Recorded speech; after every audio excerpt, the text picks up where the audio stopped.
ನಿಮ್ಮ ಹಳೆ ಒಡವೆನ ಅಧಿಕ ಬೆಲೆಗೆ ಮಾರಬೇಕೆ? ಅಟಿಕಾಗೆ ಕಾಲ್ ಮಾಡಿ 8880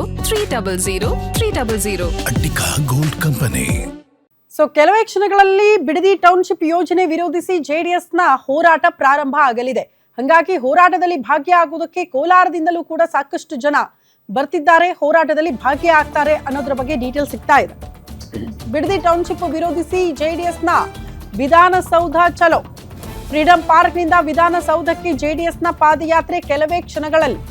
ಕೋಲಾರದಿಂದ ಬೆಂಗಳೂರಿಗೆ ಜೆಡಿಎಸ್ ಕಾರ್ಯಕರ್ತರು ಆಲ್ರೆಡಿ ಹೊರಟಿದ್ದಾರೆ. ಅಪಾರ ಸಂಖ್ಯೆಯಲ್ಲಿ ಇವತ್ತು ಕಾರ್ಯಕರ್ತರು ಜಮಾಯಿಸುವ ಸಾಧ್ಯತೆ ಇದೆ. ಜೆಡಿಎಸ್ ಮುಖಂಡ ಸಿಎಂಆರ್ ಶ್ರೀನಾಥ್ ನೇತೃತ್ವದಲ್ಲಿ ಹೋರಾಟ. ಬಿಡದಿ ರೈತರನ್ನ ಒಕ್ಕೆಬ್ಬಿಸಿ ರಿಯಲ್ ಎಸ್ಟೇಟ್ ದಂಧೆ ಮಾಡ್ತಾ ಇದೆ ಸರ್ಕಾರ ಅನ್ನುವಂಥ ಗಂಭೀರ ಆರೋಪ.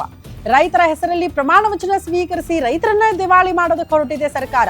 ಬಿಡದಿ ಯೋಜನೆ ವಿರುದ್ಧ ಜೆಡಿಎಸ್ ಮುಖಂಡರ ವಾಗ್ದಾಳಿ ಹಾಕಿದ್ದು, ಟೌನ್ಶಿಪ್ ಮಾಡಬೇಕಿದ್ರೆ ಬರಡು ಭೂಮಿಯನ್ನ ಖರೀದಿ ಮಾಡಿ ಅದನ್ನ ಅಭಿವೃದ್ಧಿ ಮಾಡ್ಲಿ, ಅಲ್ಲಿ ಕೆಲವರಿಗೆ ಕೆಲಸನೂ ಸಿಗುತ್ತೆ, ಈ ಯೋಜನೆಯನ್ನ ಅಲ್ಲಿಗೆ ಇಂಪ್ಲಿಮೆಂಟ್ ಮಾಡಿದ್ರೆ ನಮ್ಮ ತಕರಾರು ಇಲ್ಲ, ಆದ್ರೆ ಫಲವತ್ತಾಗಿರುವಂತಹ ಭೂಮಿಯನ್ನ ಖರೀದಿ ಮಾಡಿ ಅಲ್ಲಿ ನೀವು IT-BT ಕಂಪನಿಗಳನ್ನ ಮಾಡ್ತೀರಿ, ಮಿನಿ ಬೆಂಗಳೂರು ಮಾಡ್ತೀನಿ ಅಂತ ಹೊರಟ್ರೆ ಅದನ್ನ ಸಹಿಸಿಕೊಳ್ಳೋದಕ್ಕೆ ಸಾಧ್ಯ ಇಲ್ಲ ಅಂತ ಹೇಳ್ತಾ ಇರೋದು ಜೆಡಿಎಸ್ನ ಮುಖಂಡರು.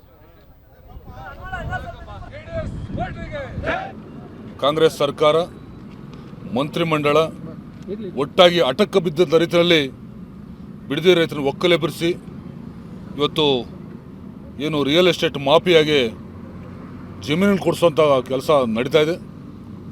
ಇದು ಉದ್ದೇಶ ನಿಮ್ಗೆ ಅರ್ಥ ಆಗ್ತದೆ. ಇನ್ನೊಂದು 20 ತಿಂಗಳಲ್ಲಿ ಚುನಾವಣೆ ಬರ್ತದೆ, ಅದಕ್ಕೆ ಹಣ ಕ್ರೋಢೀಕರಿಸಬೇಕಾಗಿರೋದ್ರಿಂದ ಏನು ಆ ಒಂದು ವ್ಯವಹಾರಗಳನ್ನು ಭೂ ವ್ಯಾಪಾರಕ್ಕೆ ಇಳಿದಿರ್ತಕ್ಕಂಥದ್ದು ದುರಂತ.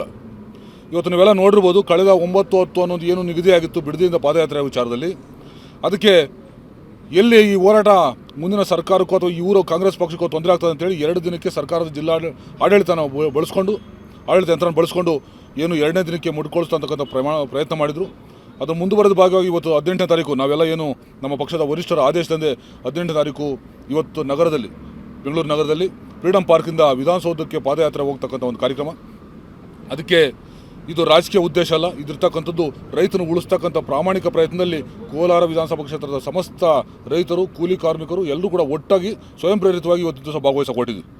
ಇದು ಅಲ್ಲಿ ಏನು ನಮ್ಮ ವರಿಷ್ಠರು ಎಲ್ಲ ನಮ್ಮ JDS ಮತ್ತು BJP ಮೈತ್ರಿ ಎಲ್ಲ ಪ್ರಮುಖರು ಅಲ್ಲಿ ನಡೆದಿರ್ತಾರೆ. ಅಲ್ಲಿಂದ ಪಾದಯಾತ್ರೆ ಮೂಲಕ ಒಂದು ಸಂದೇಶವನ್ನು ಕೊಡ್ತಕ್ಕಂಥದ್ದು. ಇದು ರೈತರ ಹೆಸರಲ್ಲಿ ಏನು ನೀವು ಪ್ರಮಾಣ ವಚನ ಸ್ವೀಕಾರ ಮಾಡ್ತೀರಿ, ರೈತರನ್ನ ಇವತ್ತು ದಿವಾಳಿ ಮಾಡ್ತಿದ್ರಿ, ಏನು ಅವರನ್ನು ಒಕ್ಕಲೆಬ್ಬಿಸ್ತಕ್ಕಂಥ ಕೆಲಸ ಮಾಡ್ತೀರಿ, ಇದಕ್ಕೆ ನಮ್ಮ ವಿರೋಧ ಇದೆ. ನಿಮಗೆ ಆ ಥರದ್ದೇನಾದರೂ ಅಂಥ ಒಂದು